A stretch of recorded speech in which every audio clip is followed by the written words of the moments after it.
है। मुख्यमंत्री को मैंने 3 बार मेल किया, उन्होंने डीआईजी साहब, आईजी, डीजीपी सबों से मैं मिल चुकी हूँ कई बार। पुलिस का रवैया तो बिल्कुल ही अच्छा नहीं है सर।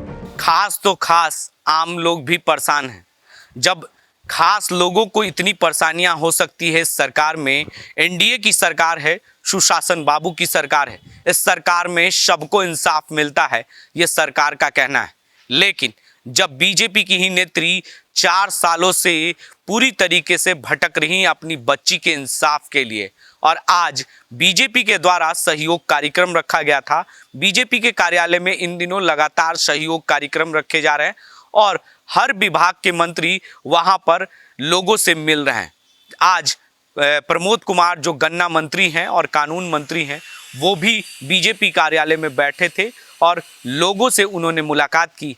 जब उसी की बीजेपी की ही नेत्री विनीता मिश्रा उनसे मुलाकात करने के लिए पहुंची और शिकायत लेकर पहुंची, तो उन्होंने सरकार पे ही सवाल खड़े कर दिए, क्योंकि 4 सालों से अपनी बच्ची के लिए इंसाफ मांग रही हैं, उसी सरकार से जिस सरकार में वो नेत्री बीजेपी की नेत्री हैं, और बीजेपी की सरकार है, एनडीए की सरकार है, और सरकार से ही इंसाफ मांग रही है। क्योंकि बच्ची ने उनकी सुसाइड की थी और उनके ससुराल वाले ने उन्हें जबरन उसे सुसाइड करने पर मजबूर कर दिया था, क्योंकि उनका मामला ये है कि दहेज प्रथा का है और 4 सालों से थाने की चक्कर लगा रही है। अंततः उन्हें इंसाफ नहीं मिला तो आज बीजेपी के सहयोग कार्यक्रम में पहुंची थी और पूरी तरीके से प्रमोद कुमार जो मंत्री हैं, गन्ना मंत्री और कानून मंत्री के सामने रो रो के अपनी आप बीती बताई।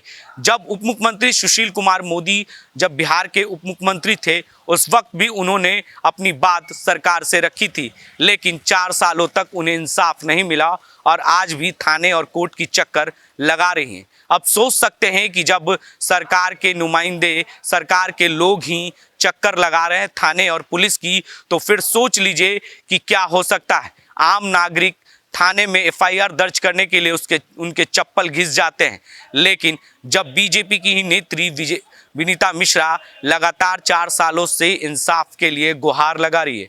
आज बीजेपी के दफ्तर में रो रो कर अपनी पूरी आप बीती मीडिया के सामने उन्होंने रखी और पूरी बात बताई कि किस तरीके से उन्होंने मुख्यमंत्री को मेल किया और आला अधिकारियों को उन्होंने लिखित शिकायत दी, लेकिन अभी तक इंसाफ नहीं मिल पाया। अंततः आज बीजेपी के द्वारा सहयोग कार्यक्रम रखा गया था, जहां अपनी शिकायत लेकर वहां पहुंची थी और बीजेपी के दफ्तर में ही मीडिया के सामने रो रो के सरकार के ही बातों को पूरी तरीके से उन्होंने उजागर किया है। जरा सुनिएगा गौर से, बीजेपी की जो नेत्री है अपनी बच्ची के इंसाफ के लिए किस तरीके से गुहार लगा रही हैं।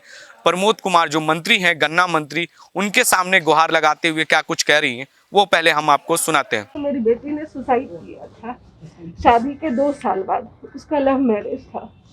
बाद में हमने पता किया, उसका मेल हमारे पास है, सारा सबूत हमारे पास है। उसने दहेज के कारण, प्रताड़ना के कारण उसने आत्महत्या की। गांधी मैदान थाना में हमने केस किया और लगातार 4 साल तक दौड़ते दौड़ते, उस बीच में उन लोगों ने हम लोग पे केस करके हमारे लिए, मतलब हम लोग अभी जमानत पे हैं और उन लोग पे कोई कार्रवाई नहीं हुई। अग्रिम जमानत लेके वो लोग आराम से घूमते रहे।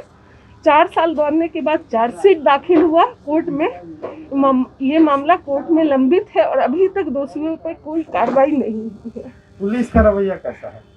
बहुत ढुलमुल था, बहुत। मैं तो डीजीपी के पास गई, मुख्यमंत्री को मैंने 3 बार मेल किया, उनसे जनता दरबार में मिलने की कोशिश की। यहाँ मैंने अपने पदाधिकारियों को भी कहा, लेकिन कोई सुनवाई नहीं। क्या रसूखदार लोग हैं वो जिनके खिलाफ कार्रवाई नहीं? जी जी। कौन लोग है वो लोग हैं जिनका कोर्ट में वर्चस्व चलता है, मतलब नाम नहीं लेना चाहिए। मंत्री जी से मिले हैं? अभी मैं मंत्री जी से मिली। तो ये अपनी पार्टी में पहली बार आपने रखा है बात की इससे पहले भी? नहीं, इससे पहले मैं सुशील मोदी जी से भी मिली थी।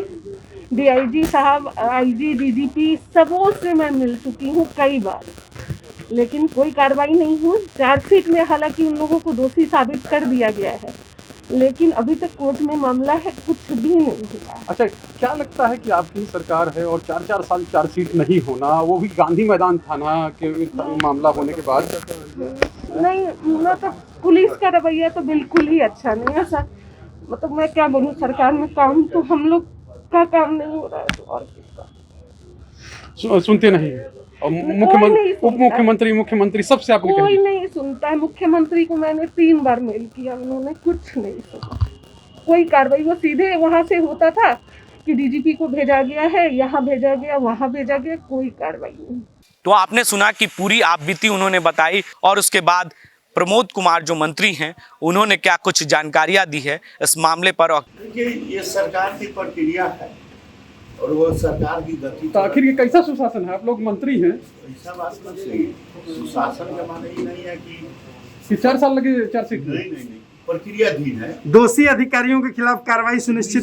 निश्चित तौर पर ऐसे जो प्रक्रियाधीन में जो लंबित किए किसका भी हमारे माननीय मुख्यमंत्री महोदय ने जो पुलिस सर्कुलर रूल का जो रिवीजन किया, जो उसका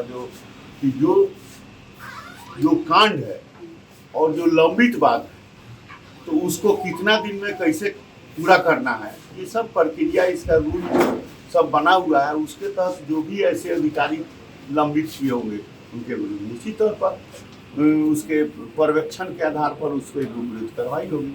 तमाम ऐसी खबरों के लिए आप बने रहें देश डी न्यूज़ के साथ और देखते रहें देश डी।